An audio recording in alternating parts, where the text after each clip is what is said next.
Well, hello, my lovelies, my lilies, my sugar babies, well, I probably got 20 more names, but, and my dudes. So there you are.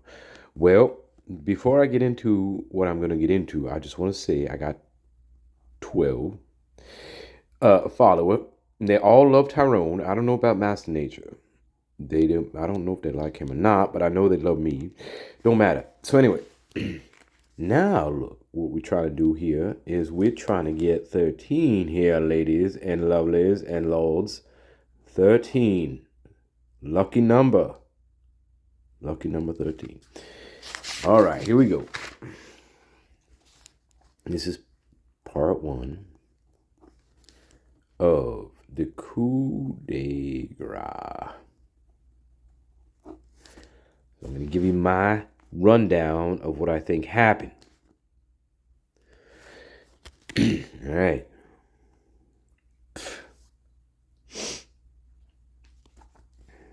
So, all right. Try to keep it simple.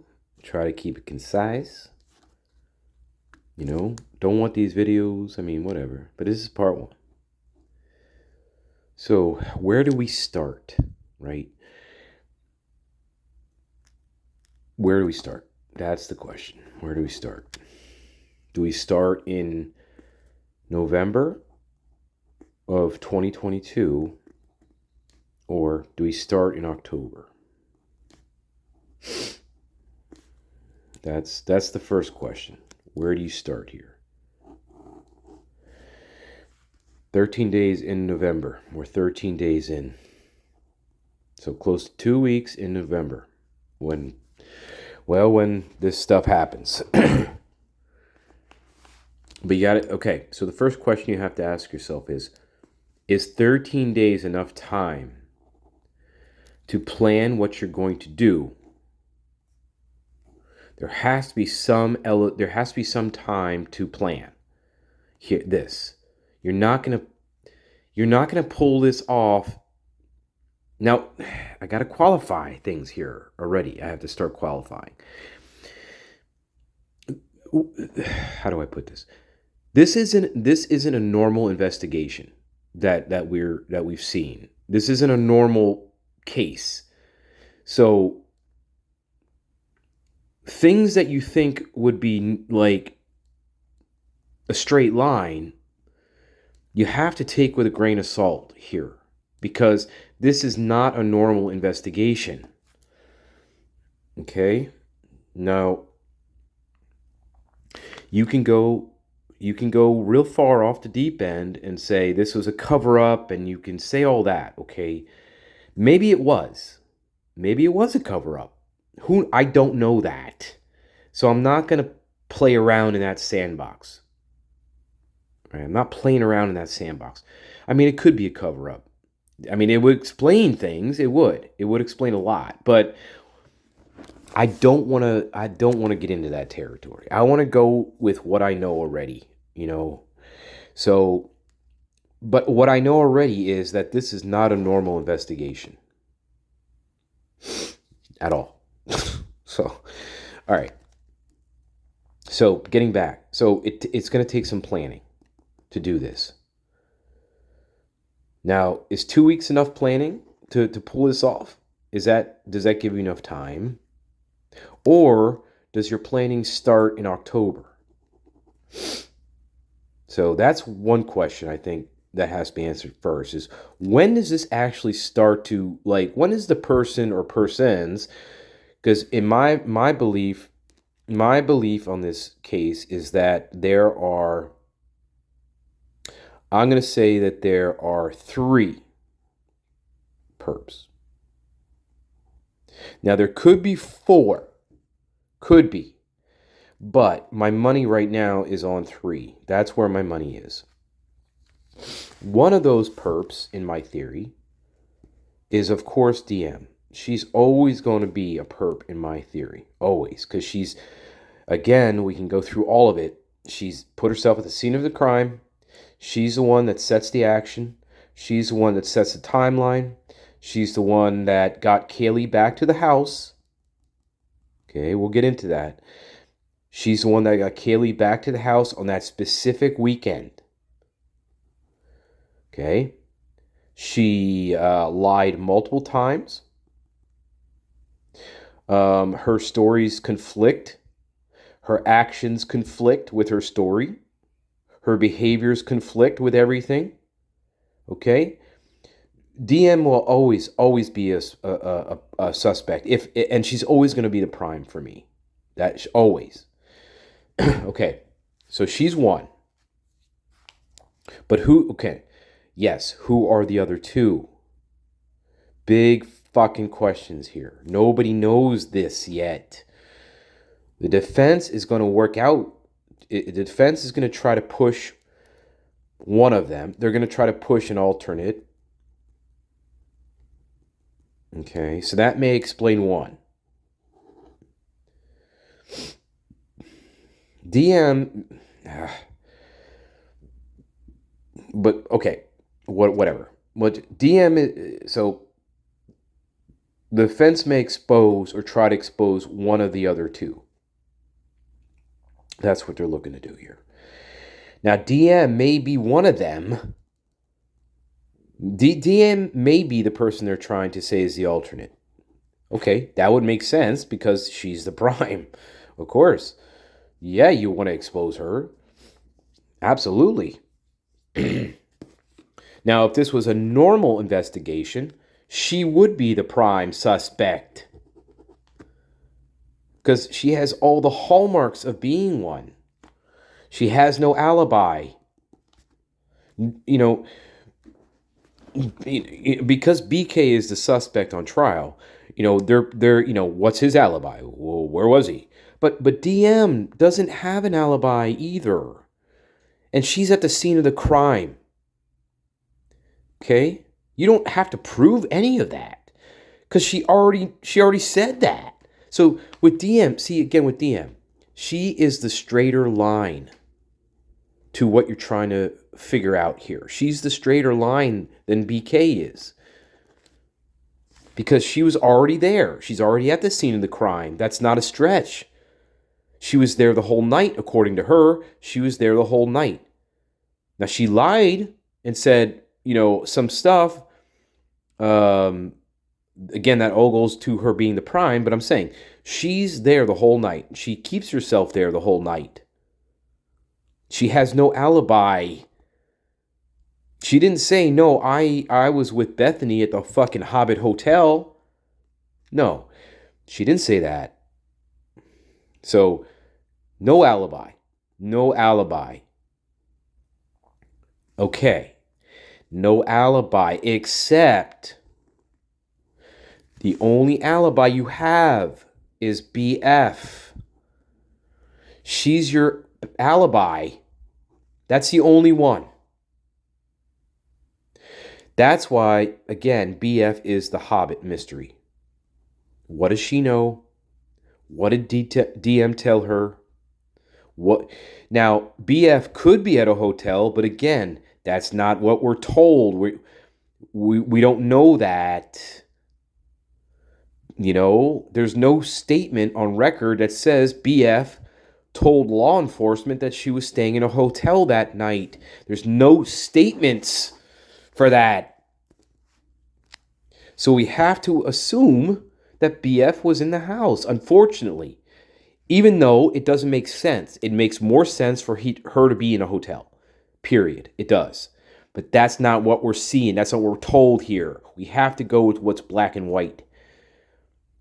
Okay? So, again, it's not a normal case. This is not a normal investigation. These two are not normal. They don't do normal things in a situation like this. All their behaviors and actions are they're opposite of what you would expect in a situation like this. So you got to keep that in mind as well. These two are not normal survivors. I can't even call them that. They're not survivors. Okay? Again, we can refer back to other cases to, with actual survivors. right? Like Bundy, the Florida case in 78. Those are actual survivors, guys. Those two were attacked. Those two were attacked. They were beaten up. They were beaten so badly that they couldn't remember anything. These two, BF and the Hobbit, they're fine. Nothing happens to them physically. There's nothing. Okay? So again, anyway, where was I? Okay. So, 3 perps. One is DM, and then there's 2 others. Males. These 2 are going to be males. So you got DM and 2 males. That fits with unknown male DNA at the crime scene. That fits. Not Brian's. So at least 2 different male DNA profiles at the crime scene. Maybe a third. But I think we already know about one. So let's just say 2 unknown. Okay? Now, no testing, no extensive testing was done on these unknown profiles. What happened was, and this is more bullshit, they didn't do any extensive testing on this. And they certainly didn't go back to any of the frat boys that we know of. Now, we don't know this, but I'm pretty sure they didn't go back to any of the frat boys to try to get a comparison to the unknown DNA that they got at the crime scene. I'm fairly certain that didn't fucking happen. They should have done that. They should have gone back to all the closest frat boys to the victims, and all the X's, all the Jacks in the boxes. They should have went back to everybody who was close to those victims and said, we need a DNA sample from you. That's what they should have done. I highly, highly fucking doubt they did that. The fucking MPD bullshit. I highly doubt they went back to those frat boys and the X's and said, we need your DNA. I fucking highly doubt it. Okay. So anyway, flipping the page. Well, this is what he do, my lilies and lovelies and dudes and lords. All right. 3 perps, DM's prime, 2 other males. 2 other males. This is my theory. Okay. One of these others is going to know. This is my theory, guys. Again, it's all speculation. All right. But one of these males is very close to DM. One of these males is going to be very, very close to her. So that could be, I don't know. That could be a friend that we don't know about. That could be the boyfriend we don't know about. But one of these males is going to be close to her. That knows her well. Knows her well. Right? And then the other male is going to be the wild card here. He's going to be a bit of a wild card. And what I mean by that is this one, the wild card, this one is going to be the actual psycho here. I mean, well, let me preface that. This one is going to be, in terms of level of dangerousness, DM, one of a close associate of hers, and the wild card. Out of these 3, this one is going to be the most dangerous. They're all dangerous. Don't get me wrong. I mean, in what happened here, yes, they're all dangerous. But this one is going to be... This one is the danger. This one is going to be the danger. Like, for real danger. Like, I don't care what I do kind of danger, right? Enough to do what I participated in. That's for fucking sure. Fucking hell. So anyway, DM two other males. One she knows pretty well. One is a close associate of hers.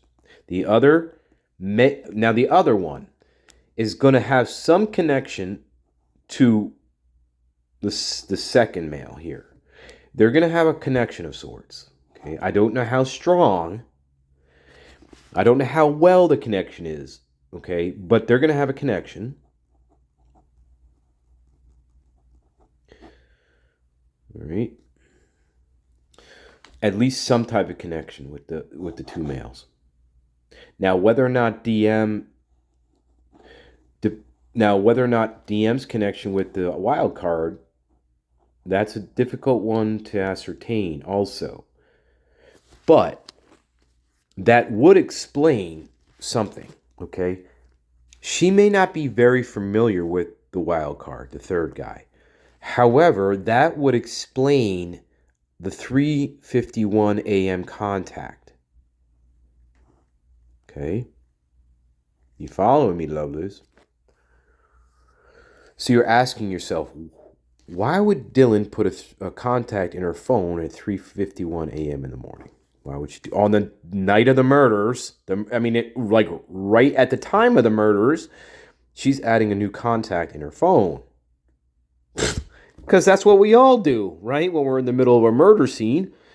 Okay. So that would explain this contact. This third one. That would explain that. It would explain her adding this contact to the third perp, who she doesn't know very well, or maybe not at all. You know, she may just, who knows?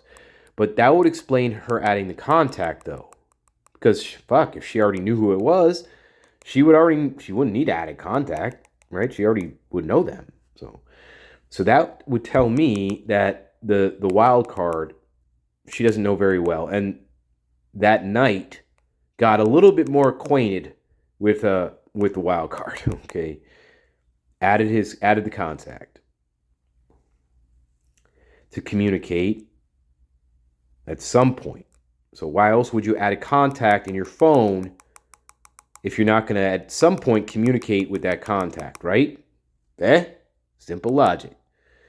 Now, you're not doing it. I don't know why you're doing this at 3:51, but you're doing it because, well, you're in the middle of a fucking murder. First of all, unaliving. You're in the middle of an unaliving, and you're doing this. You're adding a 3:51 a.m. contact in your phone. Because that's what we all do when we're innocent, right? And we're at the crime scene. Okay? We're at the crime scene here. We're at the crime scene. 3:51. We're at the crime scene, right? Okay, we're making contacts. So we're making new friends, right? Yeah, sort of. So, three perps. All right.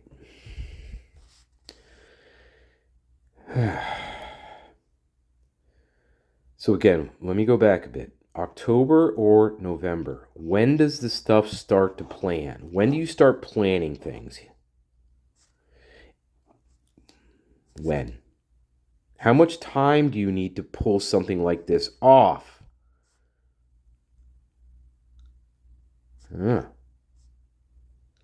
Good question. But you can narrow that down a little bit by this. And this is a fact. We already know this. This is not a stretch. We're not in la fucking conspiracy territory like, opera singers, okay? This is a fact. Dylan goes to Kaylee's house and asks her to come to a party with her on Friday night to be her +1. Now, this is the question I had before. How much notice did Dylan have for this party? Okay? That's a big fucking clue, guys. Big clue. Because that's going to narrow down your planning phase. Okay? Planning phase. It's going to narrow that time down. So let's say she only had 2 weeks notice for this party on Friday night. Well, okay, there you go. You can say, okay, well, I'm going to get Kaylee back to the house, and I have to do it within 2 weeks here. I have to do it within 2 weeks, or else my fucking plan ain't going to work. So that's what you want to know. How much notice did Dylan have before this party? So let's say she had 2 weeks notice before she had to find a +1. Now she could have asked her other girlfriends, right, who are always, who are next to her all the fucking time. She could ask one of them. Christ, she could have asked one of her roommates, the other roommates. She could have asked somebody else that she knew at the college or whoever. So 2 weeks, again, to me, 2 weeks is a long time to have to find a +1. Right? Would you agree with that? Hell, what if she had a month? What if she had a month notice that she knew when this party was going to be? That's even longer. So that would tell me that the planning then was at least a month long it took, because she had all that time to do it. Okay, I got a month. I need to get Kaylee back to the house. I know what day the party's going to be, and now I have a month now to set this all up. Or I have 2 weeks to set this all up, right? Or 2 weeks, whatever. There's gonna be some notice here. So you gotta find out how much notice she had. That's gonna tell you how much. That's gonna reflect how much planning time was involved. And so, all right. So let's say 2 weeks. So she has 2 weeks now to start pulling this shit off, right? There's going to be a lot. There's going to be steps. One of the steps, of course, is to get Kaylee back to the house. That's one of the steps. Important step. We have to get her back to the house. And again, guys, we went over this. There's no reason to have Kaylee at the house. None. No reason. None. Again, we went over that. Right? Again, I'm not going to go over that again, but she's not there anymore. She moved out. She's not living there. She's not in the sorority anymore. She lives 45 minutes away in Coeur d'Alene. Right? There's no reason to go. There's no reason for Dylan to track her down 45 minutes away at her house and try to convince her to come to this party with her. There's no reason for that, guys. None. No reason. All right. Anyway, but that's part of the plan. And it worked. Unfortunately, it fucking worked. Because Lily White DM, she got a silver fucking tongue in her fucking mouth. Yes, she do. Now, this is Tyrone. And Tyrone sometimes get a little aggravated with this. But this Lily White DM, silver fucking tongue in her fucking mouth, ladies and gentlemen. She convinced she convinced poor Kelly to come on back with her. And it just so happens to be the weekend that she gets killed. Now, what are the fucking odds of that, ladies and gentlemen? What are the odds of that happening in your fucking life? Now, don't get me started. 1905 again. We're getting there. But, all right. You get my point, though. There's no reason to have Kaylee come back. Okay. Unless you want her there for a certain reason. All right. And, well, we know what happened. So obviously that reason wasn't fucking good. It was a fucking horrible, nefarious reason. Anyway, okay, so I'm going to leave it there. That's part one of the coup de grace. All right, we're going to build from here into what I think actually then happened, why possibly DM did this along with two others, and we'll see what we can get out of it then. All right, guys. All right, love you both. I love you all, guys. Love you, sugars and lilies and dudes. All right, bye bye.